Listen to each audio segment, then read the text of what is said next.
The CBS Radio Mystery Theater presents...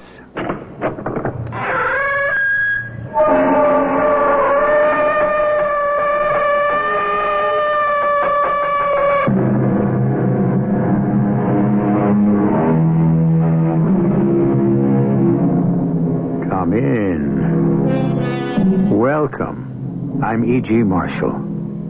Remember an old-fashioned word, comeuppance? You can even find it in the dictionary, though it is an informal, made-up word. It means, of course, deserved reward or just desserts, usually unpleasant. See, that last is new to me. I thought it was always unpleasant. Be that as it may, I'm glad to say that in this story, it was unpleasant, and never was a comeuppance more richly deserved. Sid, it's her or us. Now, all we got to do is get there and figure fast as we can how she goes first and saves our necks. Alice, you're talking murder. You better believe me. Also, it had better not look that way.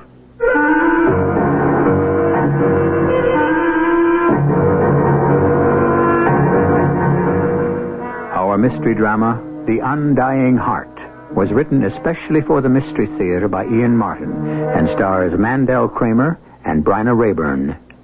It is sponsored in part by Buick Motor Division and ARM, Allergy Relief Medicine. I'll be back shortly with Act One.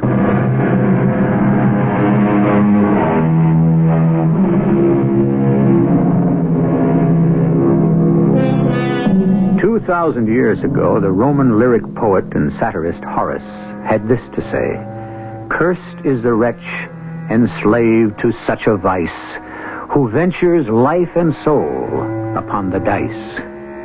An English poet many years later put it this way: "Some play for gain, to pass the time others play. Both play the fool. Who gets by play is loser in the end." My own comment would be, I suppose, that I never met a man who had a good word for a gambler, except his bookie or his odds maker.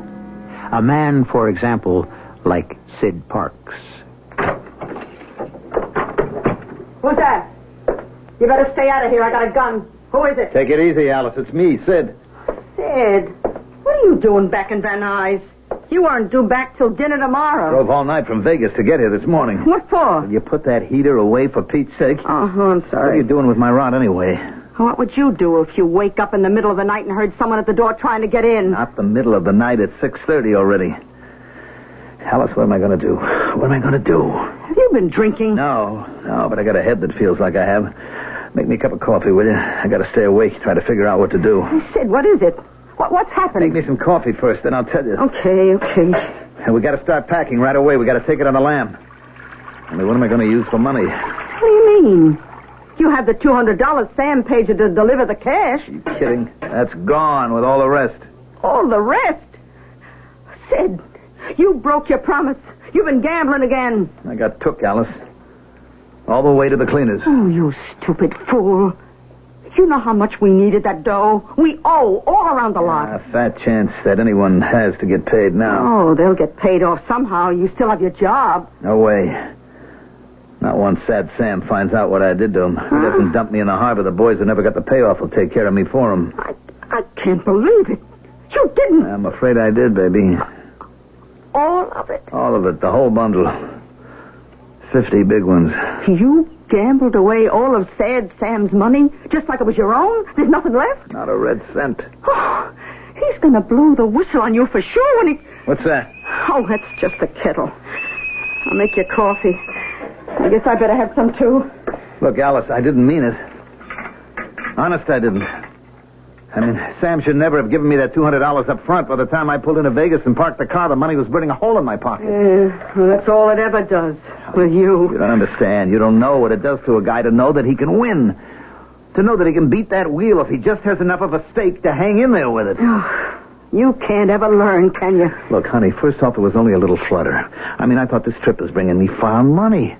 So I'll shoot half of it, 100, that's all. And I started to win big. You couldn't pull out then? Just for once when you were ahead? Alice, I got to thinking about us. I mean, like, well, you know, we're not getting any younger, and I don't have any Social Security or any insurance or anything like that.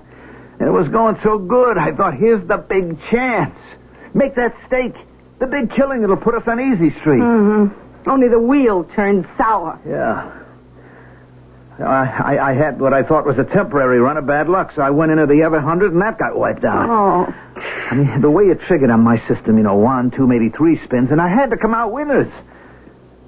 So I borrowed some from the payoff dough I was carrying. It was all in small bills, and You stole Sad Sam's money? wasn't exactly stealing. Oh, you filched a bookie's money that he was sending to Las Vegas to pay off some hard boy who'd knocked off Sad Sam to the tune of 50 G's. Yes, but... And you blew it all. Oh! Look, I know it was a crazy thing to do, but... Well, there's one thing anyway. What? You won't have to worry about brains much longer. Just as soon as Sad Sam or the hard boys get the news, they'll knock 'em out for you. Alice, we got to be long going out of here before then. Only what are we going to use for money? Where are we going to go, even if we had it? You can't hide from the association. You're a dead pigeon, Sid. Unless... Hey, what about your Aunt Esther? That's what I was thinking of. You're sure you still figure in her will? Oh, no sweat about that. That was one thing my old man arranged with her before he popped off. I'm in for a sure 100,000. It's too bad she didn't follow your old man's example a year ago when she had her heart attack. Ah, but look, she's like 86, 87 maybe. How long can she last? Don't ask me. You always tell me that New Englanders never die. They just live so long, eventually they get tired and leave. Look, right now, she's the only chance I've got. Yeah? Well, you better phone her. 6:30 in the morning, for crying out loud. Not back in the east. It's 9:30. I'm sure she's up and about. Now, what's the name of that town? Melton. But it's not going to work. Alice. Why not? First off, what do you expect me to say? Aunt Esther, dear, how about floating me a loan for half of my inheritance so I can pay off a 50G tab I'm wearing around my neck? I can't get the money. Look, why can't you say you need it to go into business? And why does it have to be a loan? Couldn't she just give it to you right now? You say the money's there. Well, it is and it isn't. What does that mean? It's an insurance. I mean, that was my father's business. So when he died, you know, him and me weren't hitting it off so hot. So he left his money to my Aunt Esther on condition that she carried an insurance policy for me when she died. And as long as she pays the premiums out of what he left her, the policy is there. So, just what are we going to do? Look, Alice, I don't know. I mean, the first thing I got to do is hide out someplace. And there's nowhere better than with Aunt Esther. But I don't even have enough bread to get back east. Okay, Buster. You don't know how lucky you are. Why, what do you mean? Well, I got my own system for beating the odds. What? I clean out your pockets of the odd change every chance I get. I built this a little nest egg. What? Enough to take us back east to your aunt and hide, if she'll take us in. Now, you better pick up the phone while it's still connected and find out if we're going to be welcome there.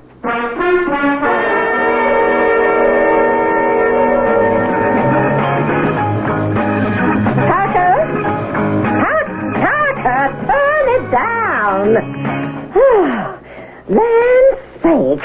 Enough to give a person an acute attack of deafness. Well, I'm sorry, Emmy, but there's nothing better than rock and roll for testing a speaker. If it can handle that, it can handle anything. What do you want? Well, I got some bad news for you. What? Guess who's on the phone? Why, I didn't hear it ring. Well, how could you with all that caterwauling coming out of your loudspeakers? Who is it, the bank again? No, worse than that. Yes, I'd better go answer. Maybe I'll find out quicker. It's not for you. It's for Aunt Esther. She's talking to him right now. Oh, your cousin Sidney. Yes? That's bad news, all right. What's that no good want this time? I don't know. Well, if it's money, he sure came to the wrong place. Ain't none of us got a dime since the heart attack. Well, come on. We'd better go up front and find out just what he's up to. It's just so wonderful to hear from you, Sid, and to know you're coming to visit. Well, I can't tell you how wonderful it is to hear you sounding just like yourself again, Aunt Esther. I mean, after your, Oh, my little heart spell. Why, that was nothing. I'm as good as new now. Well, that's good to hear. Now tell me, you sure you have room for Alice and me? Oh, of course. You know the house. Well, sure, but I mean, Emma and Parker are with you now. Oh, I'm glad you're coming back, Sid. I'm a pretty old lady now, and it might be my last chance to see you. Oh, not you. You're going to outlive all of us. Well, I have to admit I was a mite peaked for a while. But now I feel as if I could live forever. Well, I'm sure you will. Look, we'll fly into Boston today, so you can expect to see us tonight. Well, you just come a-running. You don't know how much we're looking forward to being with you. Goodbye now. So, you're still her favorite nephew? Oh, we could count on that. Oh, thank the Lord for small favors. Well, I guess I better start to pack while you make the plane reservations. Yeah. What's the matter now? Well, I don't know. I mean, what am I going to do about the house here? The furniture, the car, everything. What do you think we're going to do? We're going to walk out on them fast. Yeah, I guess we're lucky we got somewhere to head for we can hold up. Oh, that's for sure. But that won't last long. How much of a lead do you think we'll have on the hard boys you've tangled with? The most we could hope is maybe a month before they dig you up. What are you trying to do, scare the daylights out of me? I'm trying to make you use your skull for once in your life. To face the main fact. What fact? You have to come up with the do-re-mi to pay off. Look, all Aunt Esther has is the insurance. Now, who knows how long I have to wait for that? We can't afford to wait for it, Sid. We need it now. Don't you understand? We can't touch it until she dies. She's an old lady with a weak heart. If she lives a couple more years, we're dead. If she kicks off now, we're out from under. What are you suggesting? Just laying it on the line, Sid. It's her or us. Now, all we got to do is get there and figure fast as we can how she goes first and saves our necks. You're talking murder. You better believe me. But also, it had better not look that way.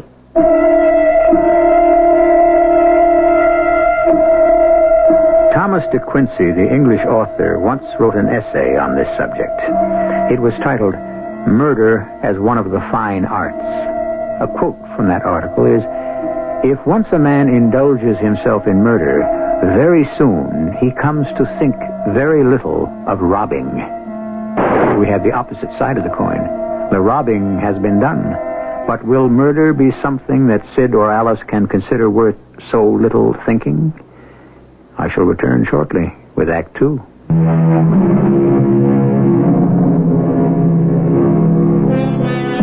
Now, let me see. Where were we? A compulsive gambler has lost $50,000 that did not belong to him. Worse still, the money was in payment of a debt from a bookie to a gangster. The gambler, Sid Parks, has an aunt whose death would enrich him by twice what he owes in insurance money. And because he must hide to save his life, he has fled to join this aunt in a quiet suburb of Boston. How long he can remain hidden there from the forces of retribution is problematical. To solve that problem, and the larger one, Sid's woman has offered the only solution. The aunt, Esther Gardner, must die. The only question left now is how. Oh, that's the phone, Parker. I'll get it, Aunt Esther. Don't you get up. But it must be Sid. I want to talk to him. You will, if that's who it is. Hello? Hello? Who's that, Parker? That's right. Sid here. Yeah? We just got in. The plane was late. So I see. I just wanted to make sure if we should still come on out tonight. Well, it's pretty late. Especially for Aunt Esther to be up given her condition. Oh, stuff and nonsense, Parker. It does me good to have some kind of fling now and then. Give me that phone. Now, Aunt Esther, don't you think... I think you've got to stop treating me like an invalid and go on about your business, Parker. Sid? Sid, is that you? And Esther, I can't wait to see you. Where are you? Well, right here in Logan Airport. Oh. Look, why don't we just put up at the airport motel tonight and not bother you? Now, you listen to me, Sid Parks. You're coming right on out here immediately. Why, we're practically around the corner from the airport. And you're talking to family. All right, Aunt Esther, I give in. Don't you scold me now. Oh, I'm not scolding. I've just missed you. And now you get a bus or a taxi and you Well, I'll do better than that, darling. I'll rent me a nice big car and I'll be there in no time. Well, you hurry along now. I'm looking forward to meeting your wife. Oh, they coming here? Of course. The woman, too? You mean his wife? I mean Alice. Now, you keep a civil tongue in your head, Parker. Who is to say they're not married? Emma's getting a spare room ready for them, isn't she? I reckon. Now, you don't have to mooch around so about it. That's the way I feel. But I'm thinking of Emmy, mainly. Emmy? Oh, she's not still jealous of Sid. How could she be now? She just don't like him much. With reason. What reason? The same one I can't about him. Or any man who figures the world owes him a living. He's the one who's a mooch. What do you suppose is bringing him back this time? Why, he told me he has business here in the East. Monkey business, I'll be sworn. Oh, don't be silly. Sid is doing very well indeed. He's even leasing a car to drive out here. He can afford it with free room and board. Now, that's not a nice thing to say, Parker. The way I feel, Esther.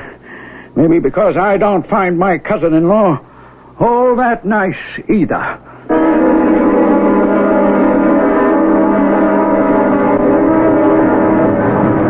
It got the most expensive car, Alice. It builds the image. What's the difference? Doesn't cost anything out of pocket on a credit card. Well, you shouldn't have put it on that. From now on, stick to cash. Which we don't happen to have much of. What's the big excitement that I use a credit card? Oh, brother. It's a good thing up to now you stuck to petty larceny. Because, bolthead, a credit card can be traced. I never thought of that. Oh, it's too late to have any fits over it now. Just keep our fingers crossed and get on with what we have to do before any of the boys back there catch up to you. And how did the old dame sound? Healthy as a horse. We got to find a way to stop her from running. I wish you wouldn't talk like that. I wish I didn't have to. But it's either Aunt Esther or you going to be pushing up daisies. Are you ready to make the choice? Will you give me a chance to figure how?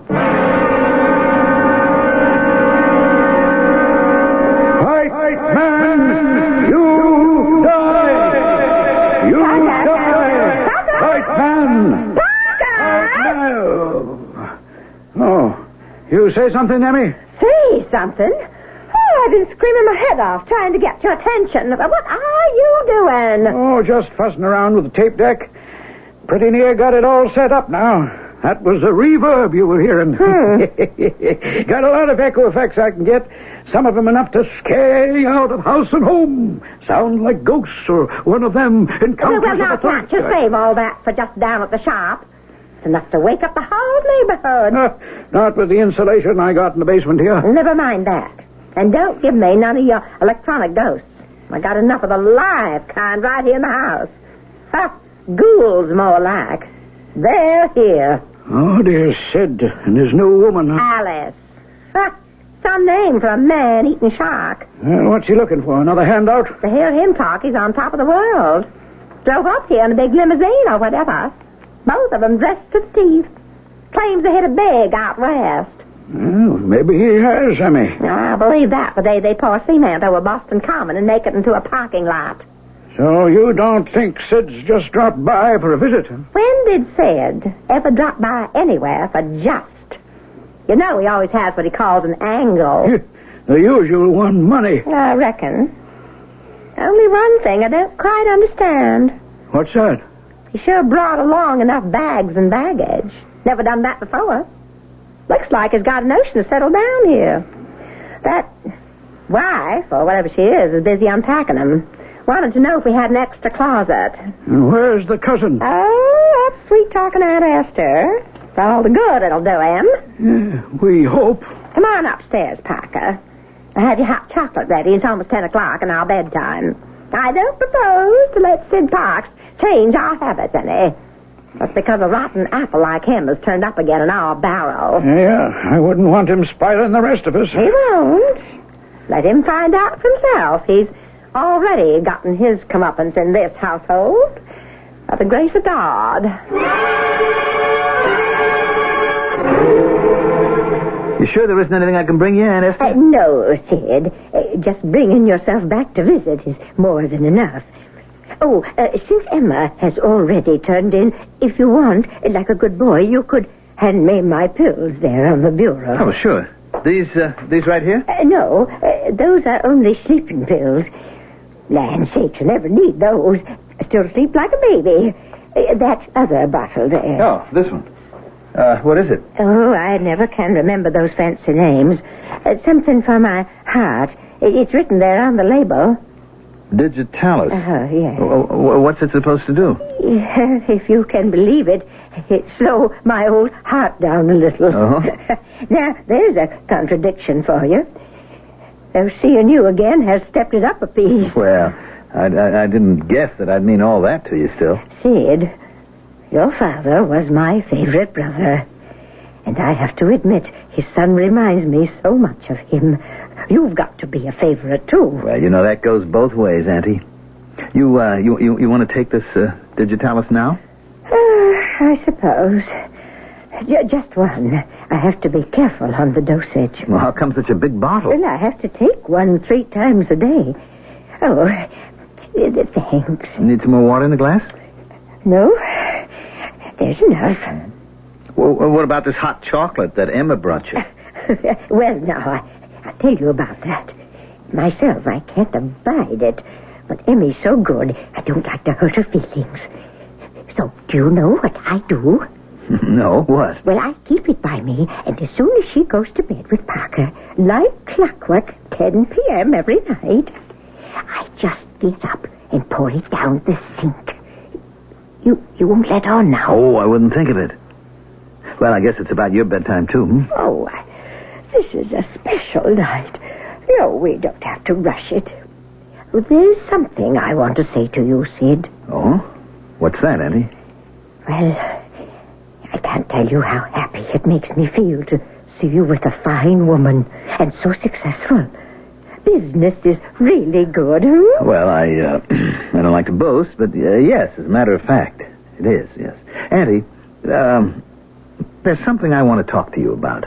Well, here I am. Oh, this time. No time like the present, Sid. Well, all right. What I was thinking was about you. Yes?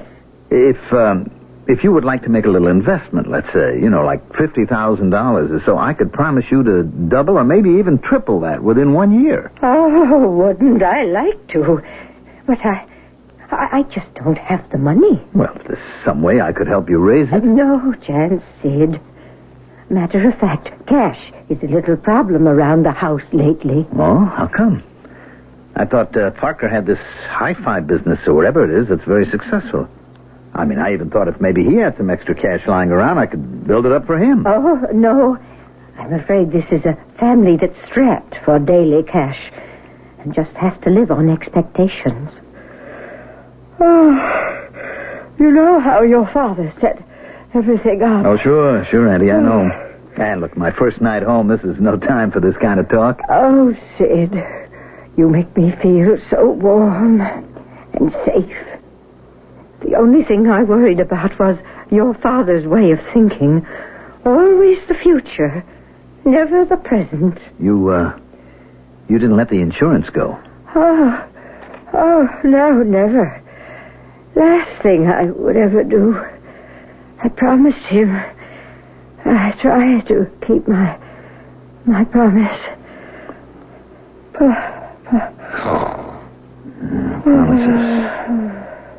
Promises. I'm sorry, Aunt Esther. I just can't wait any longer for them to come true.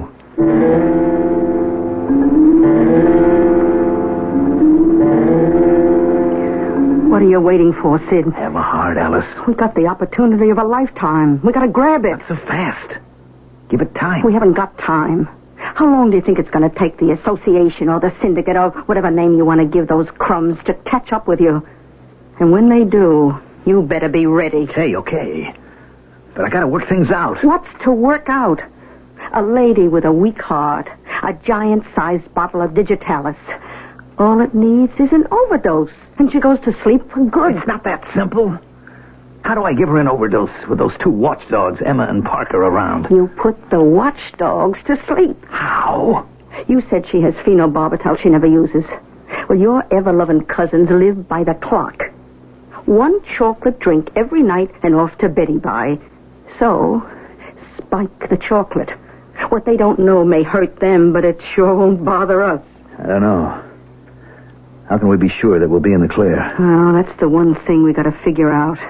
What we need is an alibi. What I need is $50,000 free and clear, and forget about this. There's no other way you can get the money free and clear. So let's get down to cases. Now, what we have to worry about from now on is how do we keep our skirts clean? I offer a quote from Alfred Lord Tennyson. Men at most differ as heaven and earth, but women, worst and best, as heaven and hell. And I can qualify it by agreeing that it is chauvinistic in general, but in particular, where these individuals are concerned, the quote is valid. Without his own Lady Macbeth to spur him on, Sid Parks would not have done what he did. I shall return shortly with Act 3.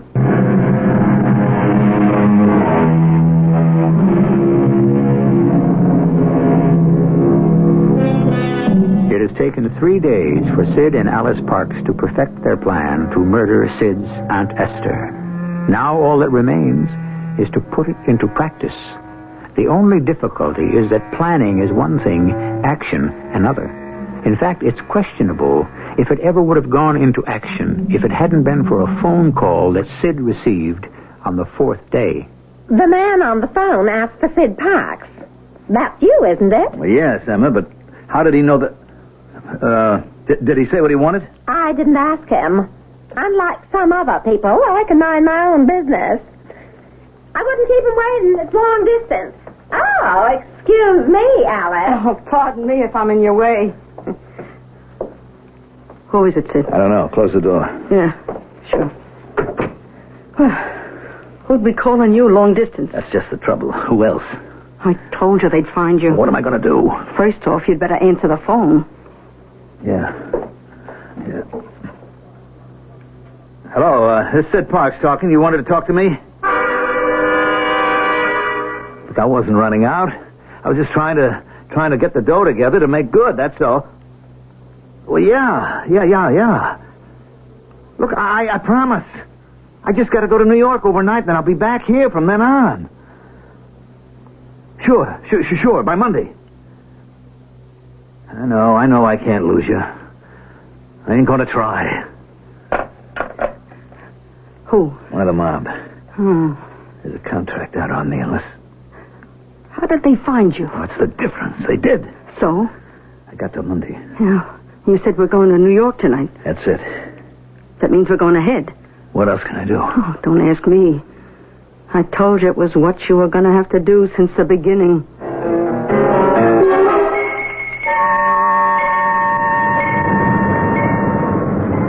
How long will it take us to get to New York? 4 or 5 hours. We won't go into the city. Got a reservation in a motel right near LaGuardia.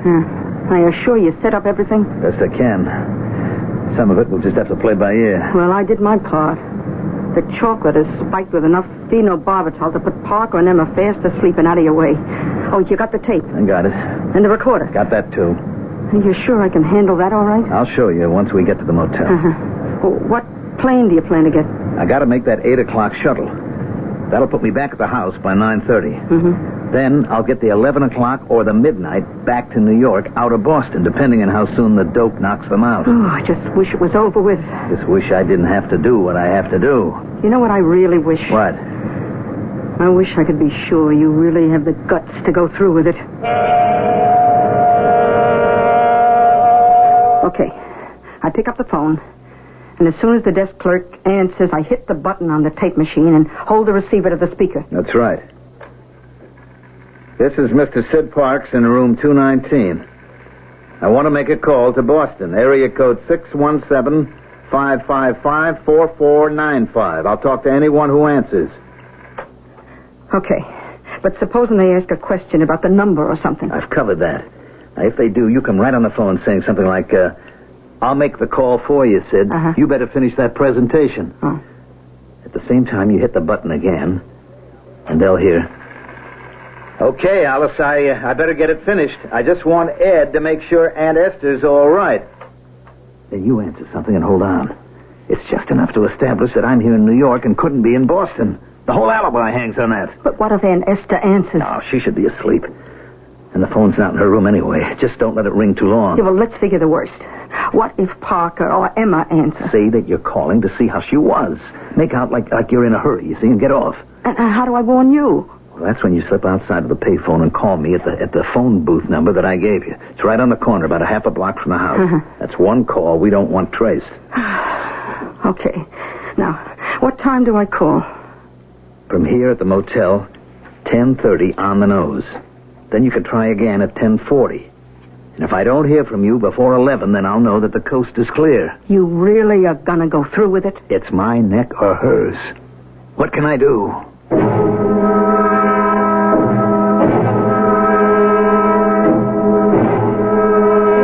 Amy, I thought you'd never get back. Did you take Esther her hot chocolate? Oh, yes, Parker. Tonight I made sure she drank it. Oh, she's been that fidgety ever since Sid turned up again. I reckon we all have. Well, I'm not tonight. I can hardly keep my eyes open. Oh, I thought I'd fall asleep before I could get out of Auntie's room. Yeah, I feel that way myself. What time is it? Oh, 10:15. Well, bed early for a change. Now, I can tell you, I don't mind. With Sid and that woman out of the house, we'll all sleep the sounder.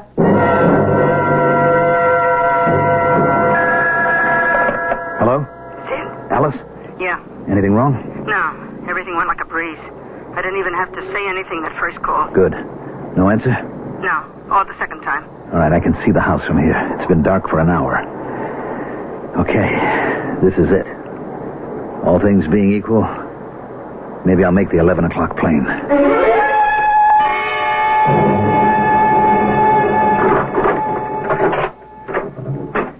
Sid? Yeah, it's me. Oh, how come you're so late? Wouldn't you know that she must have drunk the chocolate, too, tonight? Oh. She was fast asleep like the others. I had one heck of a time getting her awake enough to take the digitalis. But she did. Half a bottle, enough to kill either of us. So it's over with. Yes, it's over. Now we wait. And what? If we don't hear, tomorrow night we go back like we said we would. But I left the number of the motel here when we made the reservation, so maybe we'll get a call. In the meantime, I've had it. And no one saw you leave or come back? No. As far as anybody's concerned, we checked in, never left the room, and slept the night through in peace. Except for the call that I left for the morning. You do have an appointment? Oh, yeah. It's all covered. The alibi's airtight. No way it can be broken. We're in the clear, baby. Let's get a good night's sleep for a change.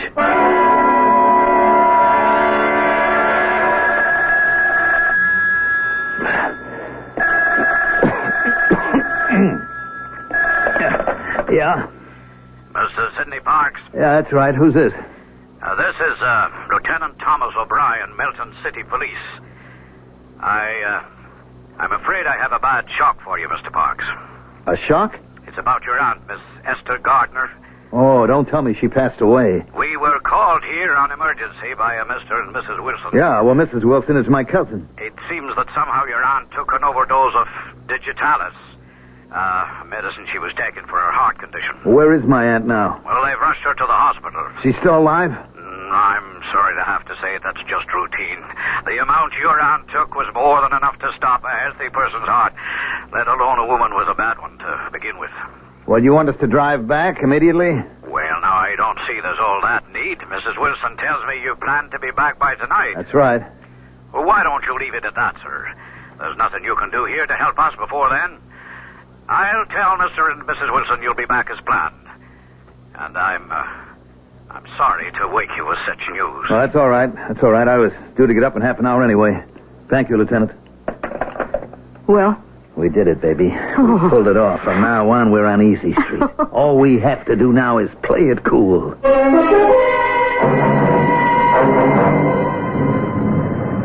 Almost there, Alice. Our troubles are over. Yeah, we don't know what's waiting for us at the house. Whatever it is, we can handle it. It's all downhill from here on in. Well, I'm not looking forward to facing Emma and Parker. Don't worry, we can handle him. Or the lieutenant. No worries about him. Okay, here we are. Yeah, kind of late. What time is it? Nearly midnight. Forget the bags, huh? Let's get in and see what's happening. Yeah, maybe we better get the bags. Looks like rain. All right. I got mine. You handle yours. Yeah. Hey, you got your key? Mm-hmm. Funny, the house is so dark. Ah, you know Emma and Parker. I guess they turned in. So, go ahead. Open the door. What's keeping you? I don't know. I just got this kind of creepy feeling. Oh, grow up. Open the door. Okay. Just can't blame me for being a little, you know. Well, it's a little late to develop a conscience. Hey, she's dead, Sid. And that's just what you wanted. Now, open the door. Sure.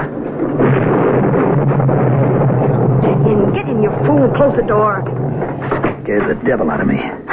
Okay. Hey, now let's get upstairs. Turn on the light. Come on, turn it on. I did. It don't work. Oh. What do you think's wrong? What's that? I don't know. Come on, let's find some light before we get... Welcome home, murderers. I've been waiting for you. That's her voice.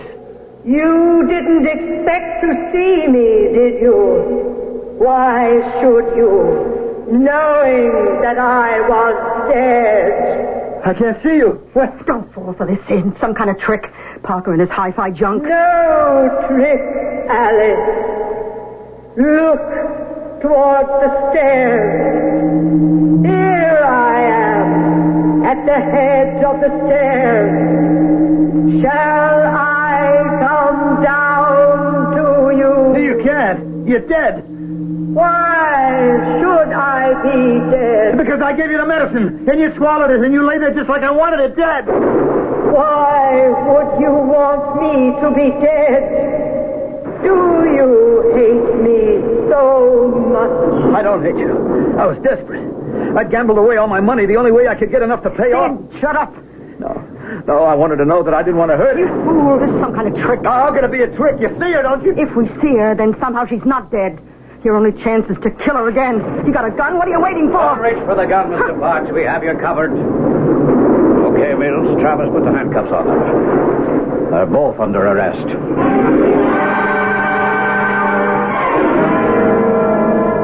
I still don't understand what happened. What went wrong? I wish Aunt Esther could be here to tell you for herself. But she just can't face you, Sid, after what you tried to do to her. And Esther is still alive? Can't be. I mean, she took it. I saw her swallow all that medicine and then go limp. I saw her die, I tell you. I saw her. Will you keep your mouth shut? Aunt Esther is alive. Oh, yes, very much so. Then that wasn't her ghost. I mean, when we... No, that was an elaborate little hoax that Parker Wilson and his electronic equipment were able to arrange. Unfortunately, when you forced Mrs. Gardner to take the digitalis, she was also half drugged and her recollection was a little fuzzy. But hearing you convict yourself out of your own mouth cleared everything up. And how could she not be dead? Nobody, especially somebody with a weak heart, could possibly have lived after a dose of digitalis like that. It all looked so neat, Mr. Parks, didn't it? The perfect murder. But there was one little thing you overlooked. Something no gambler should have missed. Oh, don't look so shocked. I've spent the day checking up on you. What did I miss? The element of chance. I don't understand. I'd like to be the one to tell him this. When Aunt Esther went to the hospital last year with her heart trouble, the time you couldn't have cared less about her, didn't even waste a phone call to see how she was, they put a pacemaker in to control her heart. And that was enough to keep her heart going in spite of the digitalis? There wasn't any digitalis in that bottle. But I saw the pills. She took them regularly. They were only for her peace of mind. Because she'd grown accustomed to taking them before she went to the hospital. To make her feel secure, Dr. Brandon gave her a placebo instead. But let her think she was still taking digitalis. I wonder now if it had been digitalis, if she mightn't have lived just the same. You know, you were dealing an awful cold deck, Mr. Parks. Just one more thing to eat your heart out, Sid. Parker and I had to pay for that hospital trip. It took all our savings. So Aunt Esther has made us the beneficiaries from her insurance policy. instead of you. You see what I mean, Mr. Parks? The element of chance. That's one thing you didn't stand from the very beginning.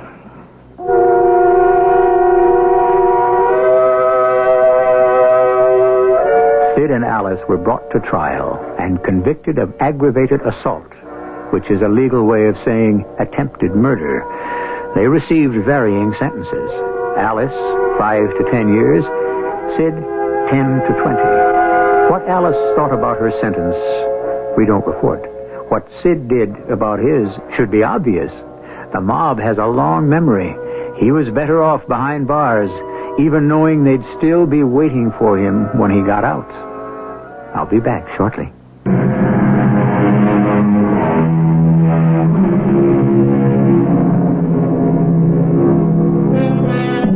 Another footnote to our story, something the poet George Herbert had to say on the substance of this one.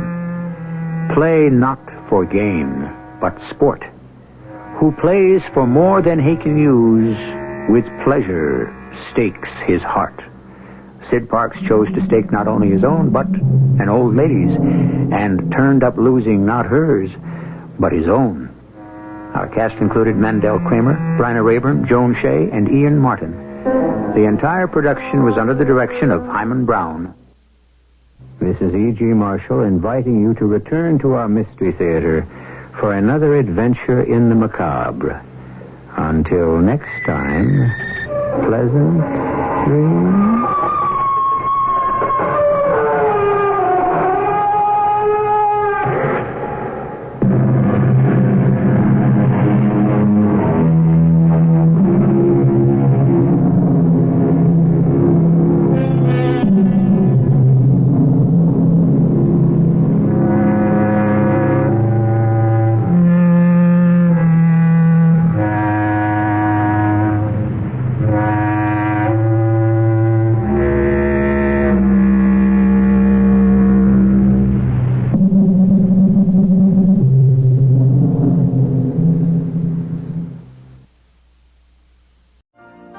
You've been listening to the OTR Gold Network. Find more classic radio at otrgold.com.